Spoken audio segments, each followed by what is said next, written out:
relevancia? Porque es una enfermedad, es una bacteria que produce una enfermedad estacional. Generalmente suele suceder en la época de verano, pero no significa que en el invierno no hay. ¿Por qué? Porque esto va a depender mucho de la recurrencia que tengamos en contacto, sobre todo con animales. En este caso, este tipo de bacteria vive como saprofito en intestinos de las aves en general, de todos los vertebrados también, y los reptiles. Lógicamente, aquellos que se dedican a la parte ecológica también pueden estar en contacto con ellos. Entonces, es su hábitat natural en ellos. El problema es que cuando nosotros entramos en contacto con estos animales, lógicamente, portadores de estas bacterias, nos podemos contaminar y nos puede dar a nosotros una enfermedad que se llama salmonelosis. Si nosotros estamos en contacto con estos animales, generalmente pasa, generalmente son aquellos animales que están más en contacto con nosotros. Si ponemos que están más en contacto con nosotros, generalmente las gallinas, que es lo que habitualmente, los huevos de las gallinas, lógico, porque los oviductos, el oviducto por donde pasa el huevo, lógicamente se contamina con las heces de las gallinas, ¿correcto? Independiente de eso, también estamos en contacto con los vertebrados y los mamíferos en general, como son las vacas, los terneros, las cabras, lo que es ¿cómo se llama? Los cerdos, ¿no? Entonces, ellos pueden contaminarnos indirectamente si estamos en contacto con las heces, que son los que, por donde se elimina este tipo de bacterias, ¿correcto? De ahí su relevancia, porque muchas de las veces se ha visto grandes epidemias a raíz de la elaboración con productos contaminados con este tipo de bacterias. Uno de los más común y frecuente es, por ejemplo, la ingesta de huevo, ¿no? La ingesta de huevo, por ejemplo, en las mayonesas elaboradas en casa o en los sitios de pollo a la brasa, en donde venden en bolsita, ¿no? Un puertito en bolsita así, ¿no? Entonces, ahí no hay garantía, porque la mayoría lo entrevera con un poquito para dar el sabor. Lógicamente tú tienes que regresar, ¿no? Entonces tiene que darte cualquier producto que sea muy saborizante y muy rico, y regreso, ¿no? Entonces ahí es cuando uno se contamina. Por eso que muchos de nosotros, cuando estamos nosotros en algún sitio de esto de comida donde se elabora con mayonesa, nos contaminamos. Y también, lógicamente, aquellos que comen carnes crudas, ¿no? Carnes crudas. ¿Dónde? En las parrilladas. Entonces, en verano, con los huevos, generalmente por la mayonesa y todo lo que lleva las salsas, ensaladas y todo. Y en el invierno, lógicamente, todo lo que sea mamíferos, vacas, cerdos, cabritos, que sea. ¿Ok? Entonces, por ese lado, en todo momento estacional puede ser, como sea, la presencia de la salmonela. Hablar acerca de la salmonela, en cuanto a los que son generalidades, características especiales, pues bueno, tendríamos que decir que tiene todas las características parecidas a las todas enterobacterias. Primero, que estructuralmente y metabólicamente son gram negativos, todos. Son aeróbicos y en algunas ocasiones algunos de ellos, porque hoy se determinan aproximadamente 2.300 especies salmonelas, serotípicamente clasificados, y ahora en estudios genéticos hasta un poquito más. Está todavía en estudio porque hay endemias en otros países que lógicamente no los tenemos acá porque va a depender mucho de la zona territorial.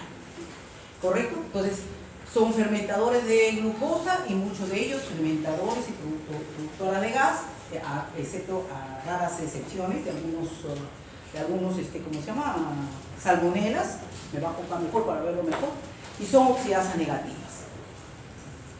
Lógicamente ustedes ya hicieron la chiguela, ¿no es cierto? Han hecho la chiguela, lo que es la disentería, ¿no es cierto? Bueno, la chiguela es primo hermano de la salmonela. La diferencia, sí que no han hecho chiguela, la diferencia es que también son agudas, pero la diferencia es que también produce deshidratación y la característica de moco y sangre en las deposiciones es típico de la chiguela, que es lo que no produce generalmente la salmonela. ¿Correcto? Ahora, Si nosotros hablamos de la salmonela con respecto a la shigella, existen dos tipos de salmonelas. Unas salmonelas llamadas las famosas gastroentéricas, que producen diarrea, que son la mayoría, y las otras que son las otras salmonelas, que son que el típico reservorio, en todo caso contaminante, el único contaminante es el ser humano. Por lo tanto, le llaman salmonelas tíficas porque crean funibulación, estupor, sepsis. Y entre ellas está la salmonela tifi, las salmonelas paratíficas A, B y C. Que eso ambos lo vamos a estudiar. Entonces, al encontrarse con ellas, pues lógicamente, si hablamos nosotros de grandes cantidades de 2300, pues serotípicamente y bioquímicamente, pues lo lleva de largo la shigella. ¿Ok? Entonces, y la shigella pues es también igual de evolución parecida a la salmonela, ¿no? Muy bien. Entonces, dentro de este grupo de salmonelas incluyen pues bacterias patógenas y aquellas que no son patógenas, pero patógenos para el ser humano definitivamente, porque estos viven en el tubo digestivo de estos reservorios y que contaminan accidentalmente al ser humano. Lógicamente otros reservorios, como dice ahí, exclusivamente humanos, como son las tíficos y paratíficos que acabamos de hablar. Estas salmonelas tíficas y paratíficas tienen la propiedad de infectar en forma extracelular, como dicen, no, extraintestinales, ¿correcto? Se pueden ir al vaso, al hígado, a la vesícula biliar, ocasionando que estos pacientes sean portadores de la salmonela. No necesariamente hacen la enfermedad, sino se convierten en portadores. Y ahí que estos pacientes se convierten en los transmisores directos de la salmonela, sobre todo aquellos que procesan alimentos. Que eso lo vamos a ir viendo poco a poco. El esquema taxonómico, ahí viene entre comillas, digamos el dilema, ¿no? Existen muchas clasificaciones taxonómicas de las salmonelas. Un grupo de científicos ha hecho un grupo, otro grupo ha hecho otro grupo, otro genéticamente, toda una batalla con respecto a la clasificación de las salmonelas. Por ejemplo, Carlos y White, ¿no? Para el género salmonella dio a cada categoría una especie. La especie Virchus, la especie que es salmonella tifi, la paratifi, la tifimurium, etc. Contando así más o menos aproximadamente 2.300 especies. Lo usamos cuando hay más que nada endemias. Cuando hay endemias, si queremos saber a qué tipo de salmonela estamos enfrentándonos, entonces ahí empleamos este tipo de clasificación taxonómica. Porque quiero ver si es tifimurium, quiero ver si es virchus, no, de repente es salmonella tifi. Entonces quiero saber a cuál de ellos está representando, cuál es el serotipo o especie que me está ocasionando la endemia en estos momentos en Lima, que hubo varias endemias en Lima. Por si acaso, sobre todo cuando se hizo lo de la salchipapa. ¿Se acuerdan de la salchipapa cuando salió? Y guarderías, centros, ¿cómo se llama?, de niños fueron los que más fueron los perjudicados. Pero él y colaboradores simplemente propuso para la cosa más fácil y más sencilla, salmonella Schorleria de Swift, salmonella tifi y salmonella enteritidis, en la que todas las salmonelas que producían diarrea las probaron ahí. O sea, 3 grupos nomás para ello. ¿Ok? Nos quedamos con las dos. ¿Por qué? Porque en cuanto a lo que es la clasificación, ahorita vamos a saber cómo sale, y en lo que es la otra nos da la parte didáctica para que ustedes entiendan. Definitivamente, esas clasificaciones más que nada es para los que se van a dedicar a lo que es patología clínica. No para ustedes, que la mayoría no lo va a hacer, sino va a ser más que nada estudio clínico, Dios mío. Entonces, más que nada lo es. Entonces, las salmonelas, como dice ahí, todos no fermentan la lactosa, muchos son móviles y producen ácido sulfídrico a partir del tiosulfato. Y acuérdense que el tiosulfato, como lo digo a mis alumnos, lo vamos a encontrar en ciertos medios y nos va a servir también para la clasificación de estas bacterias. ¿En qué sentido? Para ver si produce o no produce grandes cantidades de ácido sulfídrico o no, dependiendo de una curva, produce 3 cruces. Y para eso empleamos medios de cultivos especiales, como ustedes ya han visto, el TSA, el triple fierro agar, cuya composición yo me imagino que ustedes ya lo saben de memoria, porque lo hemos hecho en la práctica.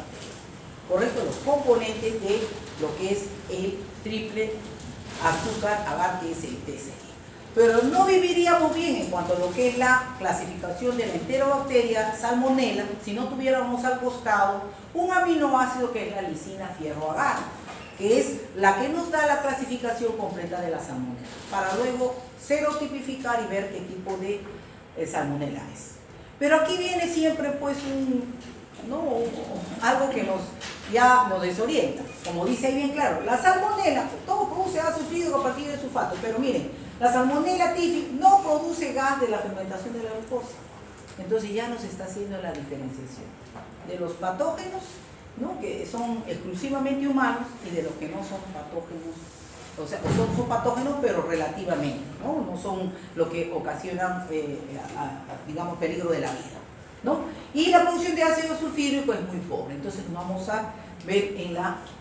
Ahora, no solamente existe, como yo les dije a mis alumnos, lo que es el TSI, que es el triple sugar agar, ni la lisina fierro agar. Nosotros para clasificar las bacterias necesitamos otros medios de cultivos bioquímicos. Acuérdense que hay selectivos, altamente selectivos, hay los ¿cómo se llama?, diferenciales, hay los enriquecidos, y hay también los metabólicos.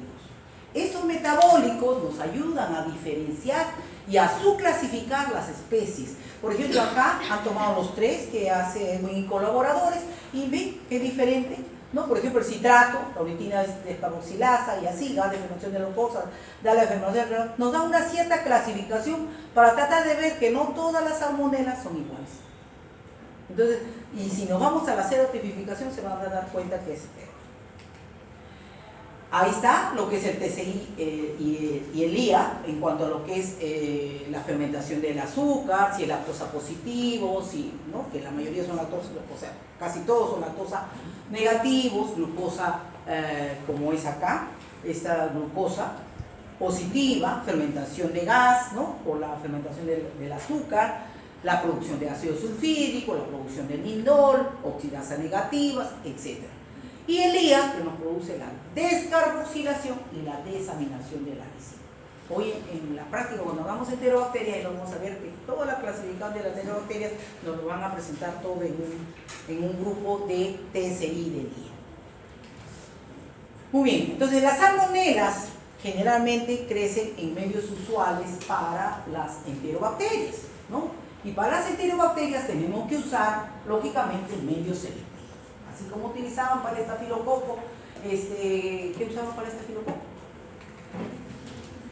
El manitol salado, como usábamos para el estreptococo, la ácida sangre, y así tendríamos que enumerar el chocolate, el taller marque, qué sé yo, para diferentes tipos.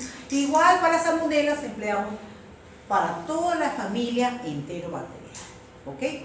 Empleamos el basal, un medio selectivo, común y corriente para las enterobacterias, o sea, para los gram negativos. Utilizamos el maconte, el agar de eosina, azul de metileno, cualquiera de estos nos puede dar en la práctica.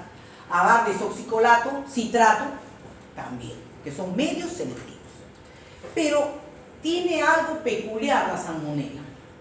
La salmonela, algunas de las salmonelas les gusta vivir, que lo va a ser diferente a otras salmonelas, le va a gustar vivir en medios que contengan bilis, ¿no? Y entonces eso lo saca a una clasificación un poquito aparte. Entonces la industria creó medios especiales que contengan concentraciones altas de bilis. Entonces, para nosotros detectar si hay salmonela, empleamos medios enriquecidos. Medios enriquecidos como el selenito y el caldo de tetraturnato, que contienen concentraciones de bilis apropiadas, como para ver y clasificar para ver si es salmonela o no. Porque ante todas las enterobacterias, no todas son patógenas, excepto en pacientes que son inmunodeprimidos. En los pacientes que son inmunodeprimidos, cualquier bacteria es patógena, ¿correcto? Pero sin embargo, en pacientes que son inmunocompetentes, lógicamente tenemos que hacer alguna clasificación. Entonces, en este caso, empleamos medios enriquecidos. Entonces, cuando hagamos nuestro cultivo, siempre vamos a cultivar paralelamente, pensando siempre en la salmonela, que es la vedette de las enterobacterias, un medio selectivo y un medio enriquecido. En este caso, la mayor parte de las veces utilizamos acá el selenito, ¿correcto? Va a dar una coloración especial cuando hay producción y cuando no, lógicamente que eso lo verán en la obra de la práctica. Ahora, lógicamente nosotros, que la forma de cultivar, y ya les dije a mis alumnos también igual, es de la forma de siembra. Se trata de aislar bacterias, no se un chancapón de bacterias. De lo que se trata es de aislar colonias. Estas son colonias. Lógicamente, al hacer una estría y agotamiento, que seguramente que iniciaron acá, es un amotinado de cosas que no sabemos ni vemos nada. Pero sin embargo, rotamos el esto y vemos acá. Y aquí ya nos estamos viendo un poquito de colonias por acá, muy chiquitito, chiquitito. Pero finalmente en este espacio de acá ya vemos la colonia de la salmonela, que la mayoría pues producen el tiosulfato. Es la forma de cultivo. ¿Ok? Muy bien. Lógicamente, todo esto va dependiendo mucho de su estructura antigénica también. Y la clasificación, sobre todo, es importante para la salmonela. Como toda bacteria, tiene su antígeno K, que es a veces, pero también, su antígeno H, que es el antígeno flagelar, excepto raro caso de alguna salmonela que no tenga flagelo y es inmóvil, lógicamente, y el antígeno B, que nos da parte de la virulencia. Me van a criticar mis colegas por llegar a evitar. Oh, Dios. Ya, sigamos, rápido nomás. Muy bien. Si empezamos con la cápsula, entonces podríamos decir que son polisacáridos, ¿no? Parte de la estructura de esta cápsula contiene el antígeno B, que es el que nos da prácticamente la parte de lo que es la virulencia, evita la fagocitosis de la salmonela. Entonces desempeña un papel importante el antígeno B para que prevalezca la infección de la salmonela. Los antígenos O y los antígenos H son importantes para la obtención, sobre todo para la tipificación de las salmonelas. Como dice ya, el antígeno O, similar a otras enterobacterias, que vamos a agruparlo de acuerdo al tipo de bacteria que tienen un determinado antígeno y lo colocamos en grupos, y el antígeno H, que son las salmonelas, que son a veces difásicas o monofásicas, dependiendo del tipo de antígeno que posean, no comunes, y lo vamos clasificando. Así, de esa manera, vamos a hacer, de acuerdo a las variaciones antigénicas, como dice allí, la diferencia sobre todo es en cuanto a la secuencia de los aminoácidos en los flagelos. Entonces, sigamos. El antígeno H, que son proteínas y pueden existir en cualquiera de los dos importantes fases, que es el 1 o el 2, ¿no? Uno que es la específica, otro que es la inespecífica, ¿no? La específica, que solo lo poseen unos cuantos microorganismos, la inespecífica, que lo pueden contener e incluso pueden ser causa, sobre todo, de reacciones cruzadas con otro tipo de bacterias. Y el antígeno O, que finalmente, ustedes ya saben cómo está compuesta la pared, no lo voy a volver a repetir, pero sin embargo nos da la importancia porque nos va a clasificar también, nos va a servir para la clasificación de la salmonela, pero independiente de eso también nos va a dar sobre todo lo que es la, la especificidad por grupo. Y sobre todo que contiene el lipopolisacárido, que también es parte de la virulencia de cada bacteria. ¿Ok? Entonces, hablamos sobre todo de las agrupaciones que ya le hemos dicho, los grupos que se distinguen con las letras mayúsculas de la A a la 1, que los clasifica, y luego va a venir las subdivisiones, de tal manera que nos va a dar 2.300 serotipos de salmonela. Lo que habíamos hablado acerca de la salmonella Chorlerae y Fimurium, ¿no? Eso es lo que nos dice Edwin y colaboradores, ¿no? De la cual nos da las 2.300 especies, que ahorita lo vamos a ver en una clasificación, y la clasificación genética, que en esta última década ha tenido un poco de relevancia, porque ha hecho su clasificación de acuerdo a su actividad genética de cada. Esto ya más es estudio científico, ¿no? Bueno, acerca de lo que son hablemos de los plásmidos. Ya hicieron ustedes genética bacteriana, los que han hecho los seminarios, y saben muy bien que la resistencia a la bacteria, sobre todo para la fagocitosis, está presente en los plásmidos. El hecho mismo que pierdan un plásmido, este tipo de enterobacterias, va a permitir que la bacteria también muera, porque pierde parte de su virulencia. Esta clasificación que les hablaba acerca de lo que es los grupos o los antígenos, ¿no? Sobre todo, por ejemplo, este grupo B tiene en su clasificación antifimurium, a todo esto lo que está el antígeno al paratífico B. ¿Por qué? Porque tienen dentro de sus antígenos comunes el antígeno 4. Y así podríamos hablar del antígeno D, que tiene el antígeno 9, pero acá ven una peculiaridad. Hay uno que está acá, ¿no? Que es el gallinarum. ¿Dónde está el gallinarum? Acá, que no tiene flagelos. Entonces, por lo tanto, esta bacteria es inmóvil. En cuanto a los antígenos flagelares, los nombramos por letras, y los antígenos no flagelares, hay monoflagelares y biflagelares. Entonces, esas las clasificamos por medio de número. Muy bien. Entonces, hicimos la clasificación de las bacterias de acuerdo a lo que es su sintomatología. Lo hemos clasificado en bacterias Salmonella gastroentéricas. Y ahí quiero recalcar. Cuando nosotros vamos a una emergencia, lógicamente, el paciente viene por diarrea. La mayoría de las veces deshidratado con diarrea. Por favor, no todos son Salmonella. Eso llévenselo en la mente. Ahora, sí es cierto que produce diarrea, pero no significa que necesariamente es Salmonella. Puede ser Shigella, puede ser un Chorelliae, puede ser un virus, puede ser un protozoario, puede ser varias cosas. Así que por favor no cometan error, usted tiene Salmonella, por si acaso. 2. Si están pensando en una Salmonella tifi o paratifi, la Salmonella tifi, paratifi, o sea, la fiebre tifoidea, que ustedes lo conocen seguramente, y no produce diarrea. Y ahora les voy a explicar. ¿Correcto? Así que no cometan ni sean ligeros al decir, señora, de repente tiene usted una Salmonella tifi. No es así, por si acaso. Las salmonelas gastroentéricas, que son casi las 2.298 especies, esas sí producen diarrea.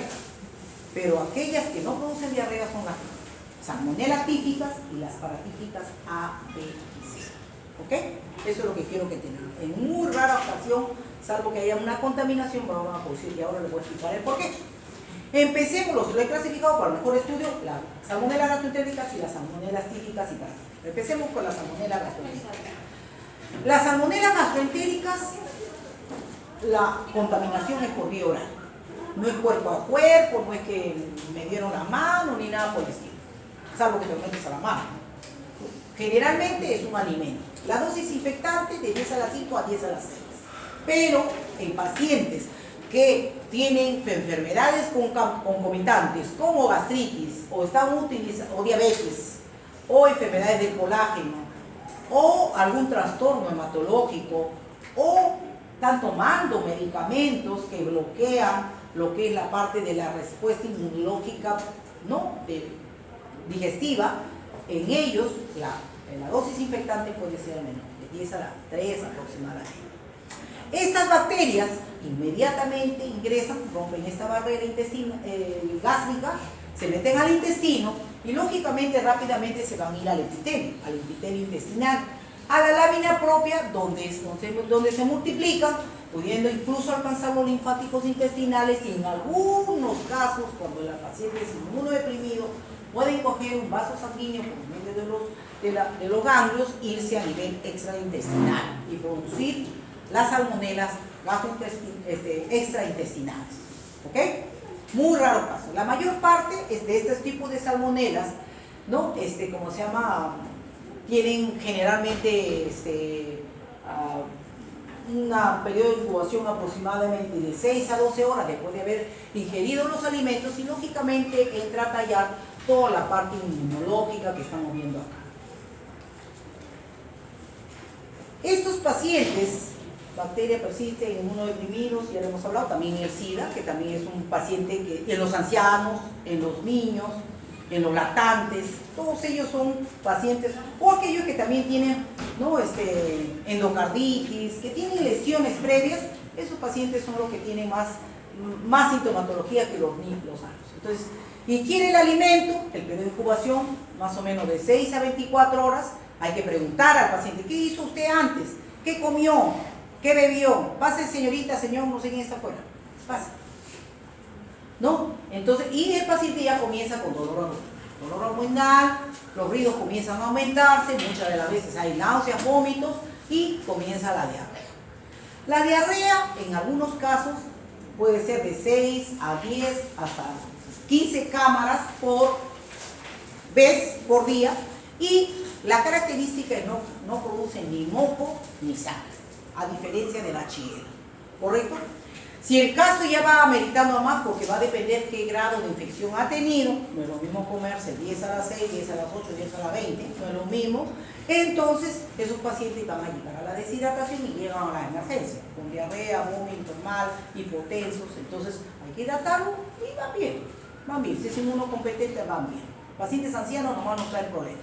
Lógicamente vienen con escalofrío, malestar general, y si nosotros vemos que efectivamente hay un compromiso general muy serio, no solamente lo vamos a hidratar, le pedimos una analítica, y en esa analítica generalmente salen leucocitosis.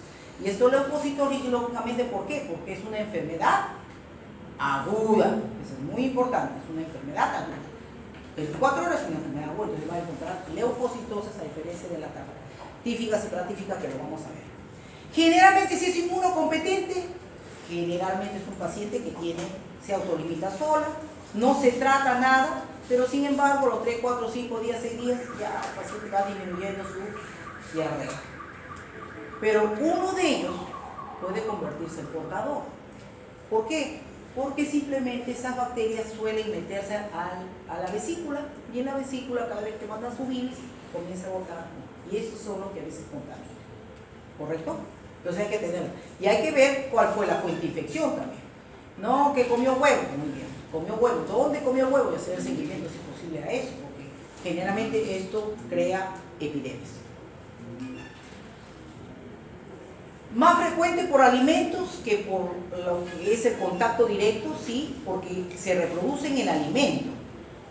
No se reproduce ni en las manos ni en el agua, porque la salmonela nunca se reproduce en el agua. Puede llegar a las aguas hervidas, sí, pero si llegan las aguas hervidas y estas aguas hervidas llegan a los alimentos, entonces en los alimentos se reproduce. Lo como y me comienza la infección. O en su defecto, el paciente que está con la enfermedad no tiene las medidas higiénicas adecuadas, coge el alimento, el pan, qué sé yo, sirve a los niños y también los sirve. Entonces, más que nada es directo. ¿Correcto? En la cocina, los que manipulan alimentos, los que manipulan animales, los que hacen los mataderos también, los mataderos, ¿cómo se llama? Las gallinas, las que todos ellos, al huevo hay que lavarlo. Entonces, el contagio de persona a persona no es posible, no se reproduce mucho en el agua.